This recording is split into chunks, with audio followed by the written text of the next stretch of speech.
Hello everyone, welcome back to another episode of Spiritual Superpowers. I'm Dawn and this is Karen. And we have a great Spiritual Superpowers replay for you today. So enjoy.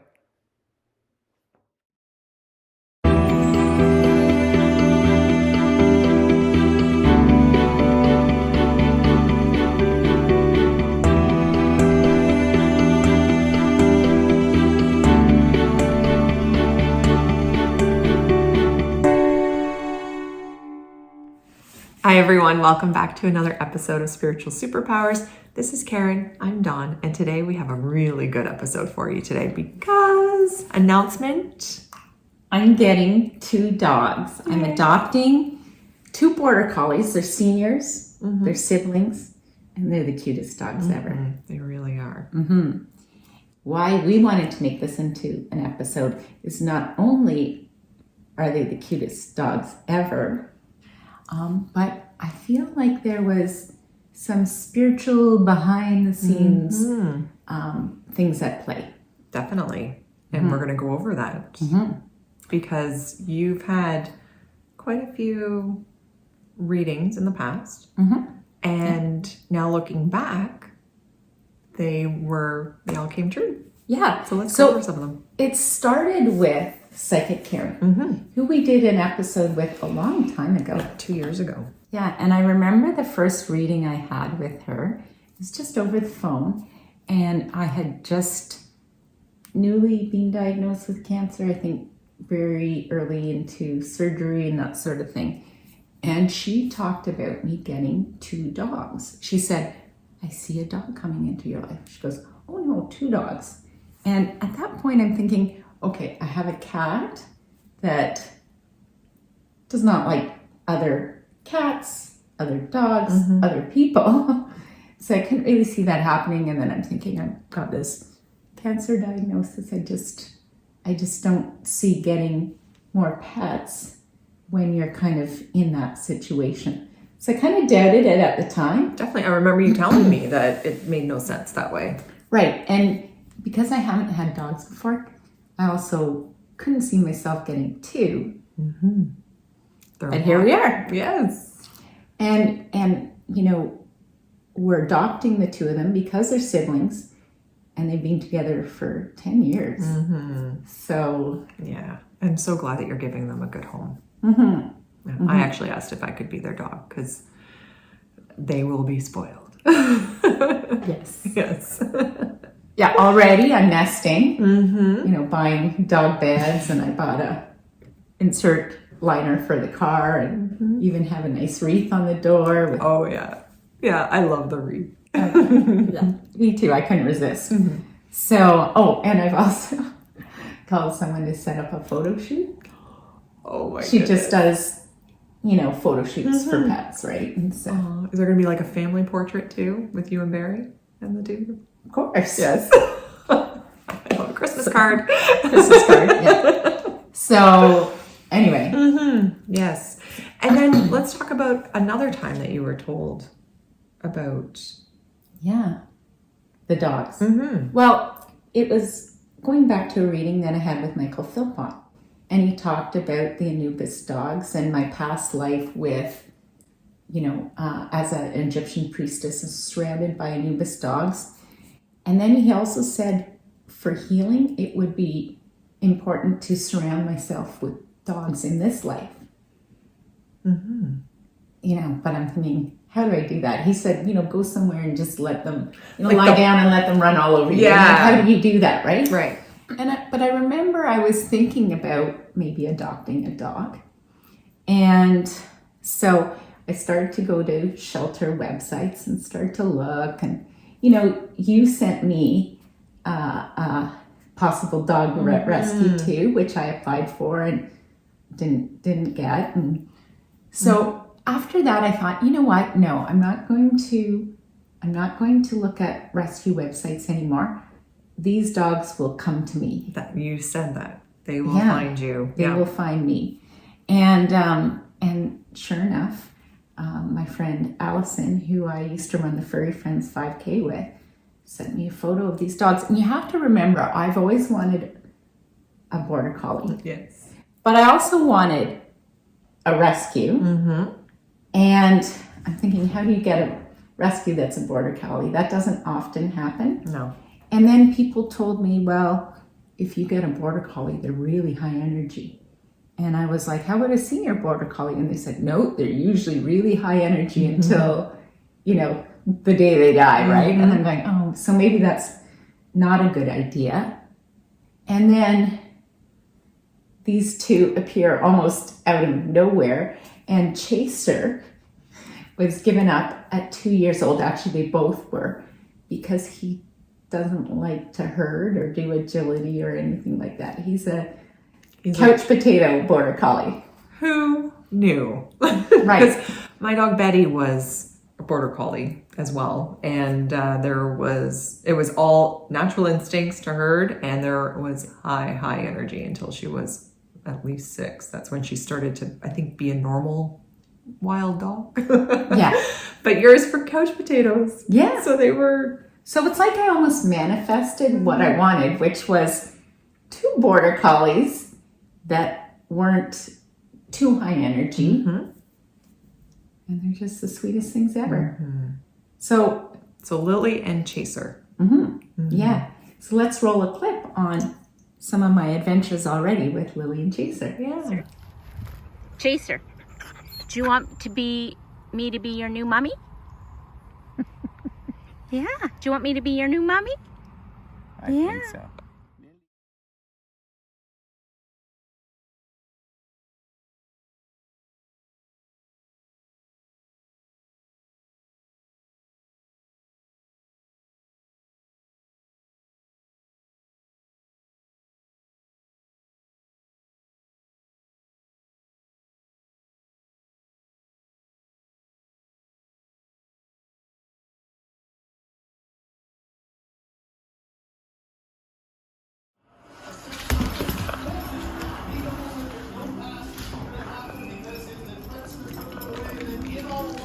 Uh-oh. This looks like a game that's never gonna end. Hey? This is a game that's never gonna end? Chaser. Chaser. Chaser. Do you want to play? Do you want to play? Good boy. Oh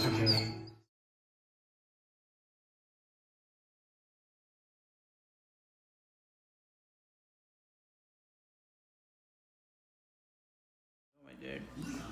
Kissy.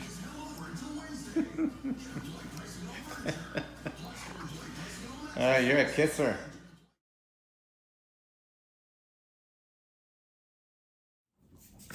Wow, it looks like you're having a lot of fun with them. Yeah. I love them so much already. Yeah. It feels so important. Like it feels like something is merging that will make a difference, not just for you, but for them. Like it feels like merge, you know, like there's, you'll heal them, they'll heal you. Yeah. I think that's often the way with rescues, right? You heal each other. You even have a tattoo that says that. That's right. Yes. So how cool was that? It made no sense, but then hindsight is 2020. Right. And it's not like we remembered either of these readings until after, you know, these dogs came into our lives. And so it's not like we just, you know, followed what they said in the reading. Right. It wasn't until after that we realized that this was... It just happened. It just happened. Yeah. Yeah, and I think that that's important for people to really think about, because there's a lot of things I know in readings that don't always make sense, don't resonate, and yet they can manifest just down the road. And then there's also what I think very neat is the destiny aspect of it, where you had put it out of your mind. It's not like you were influenced by this and then you were told the 2 dogs, so you started to look for the new dogs and you made it happen. It was forgotten about, but clearly it was meant to be, because now looking back, it's exactly as it was described. Yeah. And I really believe, as an animal communicator, that pets come into our lives. It's not random. Right. And you would know that better than anyone with being an animal communicator. Yeah. So. Now, speaking of which, have you communicated with them? Just to kind of remind them that you know, I'm here. I'm looking forward to, you know, you becoming part of our family. Because when you think about animal communication, when you communicate with animals for the first time, it's like talking to a person that you've met for the first time. You don't want to just kind of tell them your whole life story, if you know what I mean, Right. or ask them about their whole life story. You know, That's so right. Yeah. you got to think of it as having a conversation Right. with a person that you're just meeting for the first An time. introduction. Yeah. You don't. Yeah. Well, interesting. I wouldn't have done that. I probably would have just mauled them with Well, too much love and. because getting back to Allison's previous dogs, there was one of them when I communicated with her dog, like open book, all good. And then the other one, I had to do several communications before the dog opened up and would tell me things. And I think that's reflective of people. Some people you meet for the first time and they tell you everything, right? And then other people are more reserved and want to get to know you. And animals are the same way. Right. Oh, that makes so much sense, and I just never thought of it. Yeah. So that's kind of cool. Okay.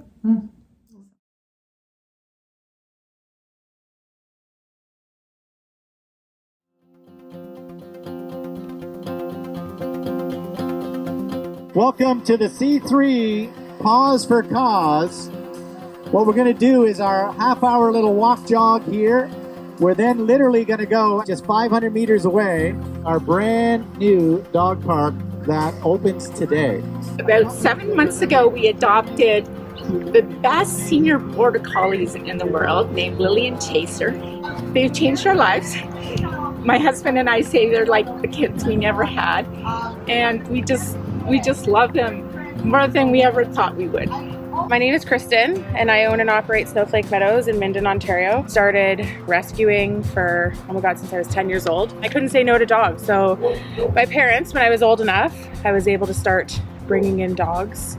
I saved up my money from doing doggy walking after school in elementary school, and would pay for dogs to get spayed, neutered, vaccinated, and put it towards them, and then find them a compatible home. Like, there's always the option of fostering to adopt too, but adopting a dog, we have so many dogs right now, it's like an actual crisis where we have dogs that people just want to give up over from COVID. Shelters are full, and perfectly good dogs that have absolutely no behavioral issues or no issues at all are being put down because they can't say no. They have to keep opening that space for a new dog and a new dog. Well, we adopted senior dogs. They're 11 years old, and I think senior dogs are often overlooked. And as I said, they're the best dogs in the world. I think it's good to go to the rescue.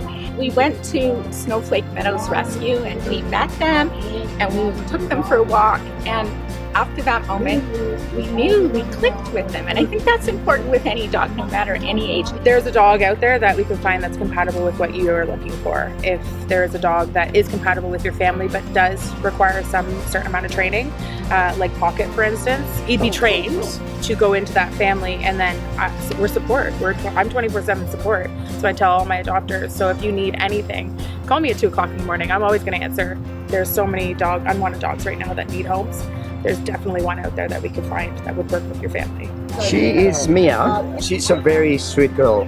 Obviously, she has had some sort of trauma that we don't know, and it has been just through months and months and months of loving and tender and care and actually perseverance that she's kind of like ease up with us and start being a dog. And the feeling of accomplishment that we actually help Mia to feel at ease and feel at home is really lovely. I said, hey, can I say hi to your dog? She said, well, she doesn't really like anybody, but you know, we can try. So I put my hand down, and Clover went nuts for me. It was bizarre. Clover didn't want to go back with her, wanted to go back with me. It turns out that my friend was just a foster, and she's a rescue from Jamaica. So I said, well, can you bring her over? And so the next day, Clover came over, ran into my condo. My condo was 3 levels, ran through every level, and then jumped on the couch and said, I'm here. And that was it. So then I did the process to adopt her, and she's been mine ever since. And well, not really mine, but and now she's the queen of my street. I live in Roncesvalles. She's the queen of Ronce. Everyone knows her. Anyway, I love her. She loves me.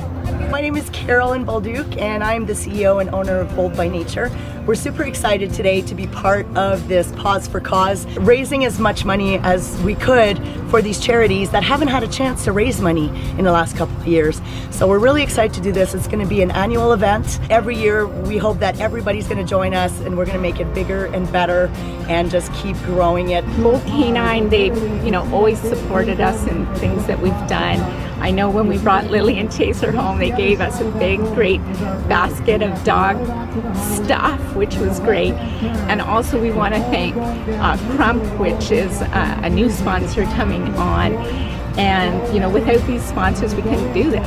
So thank you again to the sponsors. Thank you again to the rescues. And we're looking forward to a great day. Hi, I'm Lily. And I'm Dylan McKinnon. And we're from Crump's Naturals.